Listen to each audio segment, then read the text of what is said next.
Drone ഉപയോഗിച്ച് റഷ്യയുടെ അത്യാധുനിക വിമാനങ്ങളെ ഉൾപ്പെടെ തകർത്ത യുക്രൈൻ്റെ നടപടി അമ്പരപ്പോടെയാണ് ലോകം കേട്ടത്. ഡ്രോണിൻ്റെ പ്രഹരശേഷിയെക്കുറിച്ചുള്ള ചർച്ചകളാണ് ഇപ്പോൾ നടക്കുന്നത്.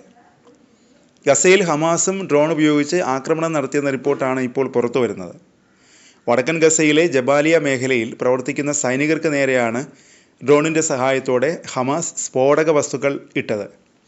സൈന്യം തന്നെയാണ് ഇക്കാര്യം അറിയിച്ചത്. സ്ഫോടനത്തിൽ യഹാലോം കോംബാറ്റ് എഞ്ചിനീയറിംഗ് യൂണിറ്റിലെ 2 സൈനികർക്ക് പരിക്കേറ്റു. ഒരു ഷിൻബെറ്റ് ഓഫീസർക്ക് നിസാരമായി പരിക്കേറ്റതായി ടൈംസ് ഓഫ് ഇസ്രായേൽ റിപ്പോർട്ട് ചെയ്തു.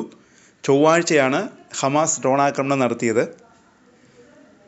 ഗസ സിറ്റിയിലെ ഷജയ്യ മേഖലയിൽ നടന്ന മറ്റൊരു സംഭവത്തിൽ IDF റിസർവിസ്റ്റ് മാസ്റ്റർ സെർജന്റ് അലോൺ ഫർക്കസ് വെടിയേറ്റ് കൊല്ലപ്പെട്ടു. മറ്റൊരു റിസർവിസ്റ്റിന് ഗുരുതരമായി പരിക്കേൽക്കുകയും ചെയ്തു. ഗസയിൽ ഹമാസും ഇസ്രായേലും തമ്മിലുള്ള യുദ്ധം കൂടുതൽ രൂക്ഷമാവുകയാണ്. വെടിനിർത്തലിൻ്റെ സൂചനകളൊന്നുമില്ല. ഗസയിൽ പ്രവർത്തിക്കുന്ന ഇസ്രായേൽ സൈന്യത്തിനെതിരെ ഹമാസ് ആക്രമണം ശക്തമാക്കിയിട്ടുണ്ട്. കഴിഞ്ഞ 2 ദിവസത്തിനിടെ ഹമാസ് ആക്രമണങ്ങളിൽ കുറഞ്ഞത് 4 IDF സൈനികർ കൊല്ലപ്പെട്ടു. പിന്നാലെയാണ് ബുധനാഴ്ച ഗസയിലെ ഷജയ്യ മേഖലയിൽ സൈനികർക്ക് നേരെ വെടിവയ്പുണ്ടായതും തുടർന്ന് ഒരു IDF റിസർവ് സൈനികൻ കൊല്ലപ്പെട്ടതും. കഴിഞ്ഞ ദിവസം ഹമാസിൻ്റെ ആക്രമണത്തിൽ 3 IDF സൈനികർ കൊല്ലപ്പെട്ടിരുന്നു.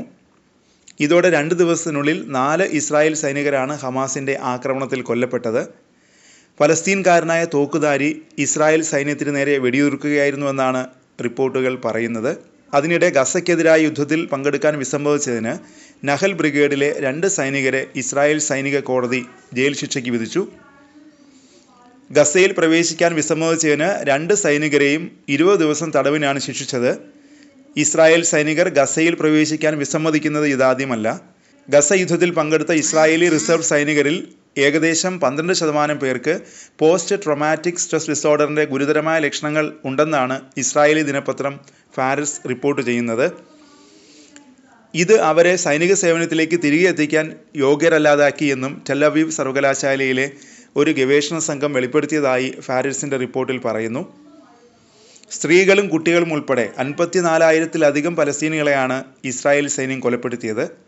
കഴിഞ്ഞ നവംബറിൽ ഗസയിൽ നടന്ന യുദ്ധകുറ്റകൃത്യങ്ങൾക്കും മനുഷ്യരാശിക്കെതിരായ കുറ്റകൃത്യങ്ങൾക്കും നെതന്യാഹുവിനും അദ്ദേഹത്തിൻ്റെ മുൻ പ്രതിരോധ മന്ത്രി യോവ് ഗാലന്റിനുമെതിരെ അന്താരാഷ്ട്ര ക്രിമിനൽ കോടതി അറസ്റ്റ് വാറണ്ട് പുറപ്പെടുവിച്ചിട്ടുണ്ട്.